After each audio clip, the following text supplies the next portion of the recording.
Well, today marks the last day for Thuli Madonsela as a public protector.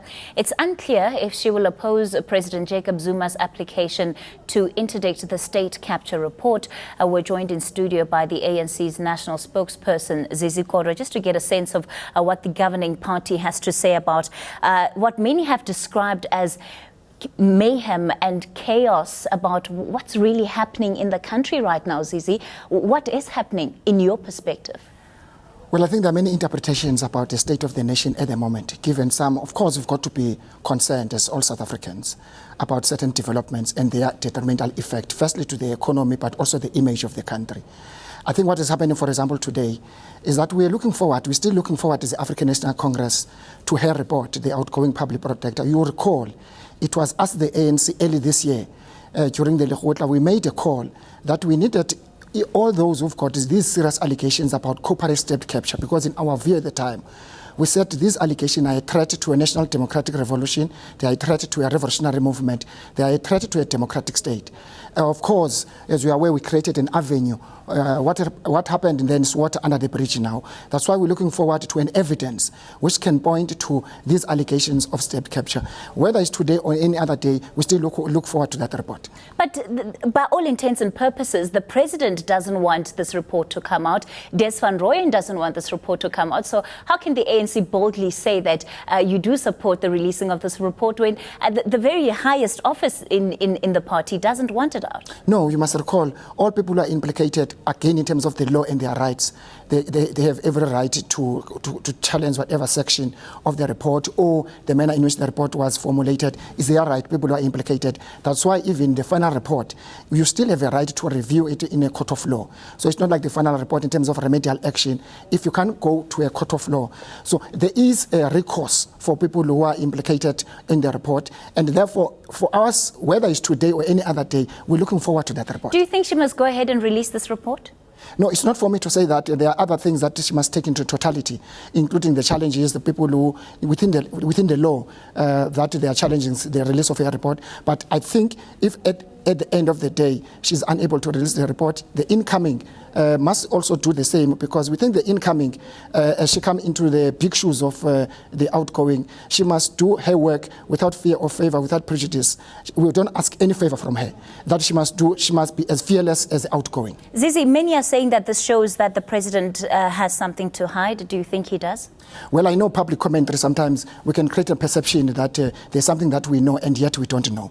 We don't know what is in the report. I'm not sure if anybody has seen a provisional report. We will comment only when the report is released. Are you surprised by the fact that the president has interdicted it? In terms of the law, anybody who's implicated, it depends on you, the person who's implicated. Yes, in the but report. Are you surprised by the fact that he's done this? I wouldn't be surprised, because anybody has got rights, whether we are implicated or we are an accused person in terms of our law. The fact that the president is exercising his own right, including other people who may be joining to opposing the interdict as applied by the president, they are acting within their right. But opposition parties are saying that the mayhem that we're seeing now is because the ANC has largely done nothing around issues, allegations that have been brought up against the president, and also the fact that the president and the ANC are not the ones that are running the country. I want you to take a look at this. It was an interview done by my colleague Dan Moyane with the UDM's Bantu Holomisa. Listen to what he has to say. Spent on this issue. Well, we must blame the African National Congress, who has been putting the interest of an individual ahead of the country. There's no other way of describing it. We have raised this issue in Parliament over the last 7 years, and it is the ANC who paraded a questionable character from the word go when he was facing serious charges. They took a risk, but I don't think it has paid dividends for them. Neither has it paid dividends for this country. Instead, we are a laughingstock. What's your response to that, Zizi? No, I think sometimes when we make public commentary, we suggest that the African National Congress is almost the same like UDM. The African National Congress as a governing party would obviously get more criticism because it's a governing party. That's one. Two, you'll recall that when the president who became a candidate of the country in 2009, there were no charges against him. Those charges had been withdrawn, which is a matter before the court again. So what the leader of UDM would have made is misleading the nation. That when the president was, in fact... But he's essentially saying that the ANC has allowed the president to run amok, as it were. It hasn't held him accountable. He's governing with impunity, which is why we have the kind of allegations around state capture that have surfaced. And that is but just the crux of some of the issues that have been raised. What is important is that any attack to the ANC as an organization will always come through via the leader of the African National Congress. We always appreciated that the attack on the president, the head of the ANC, is always directed to the African National Congress. And sometimes, whether it's fair or unfair, for example, the allegations that the president is an accused person, which is a matter before the court, or we paraded the president who was accused in 2009, it's not here, it's neither here nor there in terms of the law. So are you saying that an attack on the president should not be an attack on the ANC? Are you saying that he is isolated from the party? The president is not isolated from the party, and this is the point I always make, is that for anybody who want to dislodge the African National Congress and attack its integrity, will always start with the president, the head of the party. That's why if we were to remove President Zuma today and put anybody, whether it's Keti Motlatlana tomorrow, you'll be attacked in the same way as the President Zuma is attacked. So it is in the office, not in the person. That's why we've always appreciated and understood some of the misguided and misleading statements made by the So then when does the responsibility come in for the president? When does the president then take responsibility for this? Because if you're just associating it with his office, then on some level you're also exonerating the fact that there is this wide public cry, even from the benches of the opposition, that something has to be done. We must be factual in our public comment, Kathy. You recall that there was an issue about Nkandla, for example, the Concord. The president took a responsibility, if responsibility is the underlining word, took a responsibility and apologized and made a long statement about how he had understood in terms of the legal advice he got around issues of Nkandla. Even now, I don't think the president is running away, but again, the president, from a point of view of the ANC, is exercising his own right. We are looking forward to the report because from our point of view, the allegations of corporate state culture are very serious in terms of the threat to the character of the ANC and the threat to a democratic state. That's why we would look forward to that report, whether it's released today or tomorrow or any other day. Zizi, the criticism here is that the ANC is standing by and does nothing while the nation is under siege and under threat.